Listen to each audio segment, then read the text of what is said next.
Draw হওয়ার পর থেকে 2026 বিশ্বকাপ ঘিরে শুরু হয়েছে ডমিনো ইফেক্ট। হু করে বাড়ছে টিকিটের দাম। একই সঙ্গে বিশ্বকাপের শহরগুলোতে আকাশচুম্বী হয়ে উঠেছে হোটেল ভাড়া। দ্য অ্যাথলেটিকের প্রতিবেদনে বলা হচ্ছে, এবারের বিশ্বকাপই হতে যাচ্ছে ইতিহাসের সবচেয়ে ব্যয়বহুল আসর।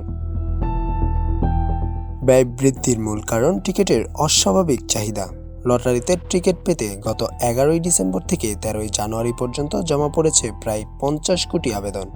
ফিফা সভাপতি জিয়ান্নি ইনফ্যান্তিনোর আশঙ্কা, অধিক লাভের আশায় অনেক টিকিটই যাবে রিসেলে। ফলে টিকিটের দাম সাধারণ দর্শকদের নাগালের বাইরে চলে যাওয়ার শঙ্কা বাড়ছে। টিকিট পেলেও শেষ নয় ঝামেলা। বিশ্বকাপ শহরগুলোতে থাকা খাওয়ার খরচই দুশ্চিন্তার বড় কারণ। নিউ জার্সির মেট লাইফ স্টেডিয়ামের পাশে একটি হোটেল ভাড়া এখন রাত প্রতি $4,510, যেখানে সাধারণ সময় তা ছিল মাত্র $153। অর্থাৎ ভাড়া বেড়েছে প্রায় 2,848%। চাহিদার সুযোগ নিয়ে অনেক ক্ষেত্রে আগের বুকিং বাতিলের অভিযোগ উঠছে, যা বিশ্বকাপ দেখার স্বপ্ন আরও ব্যয়বহুল করে তুলছে। Desk report, campus Times.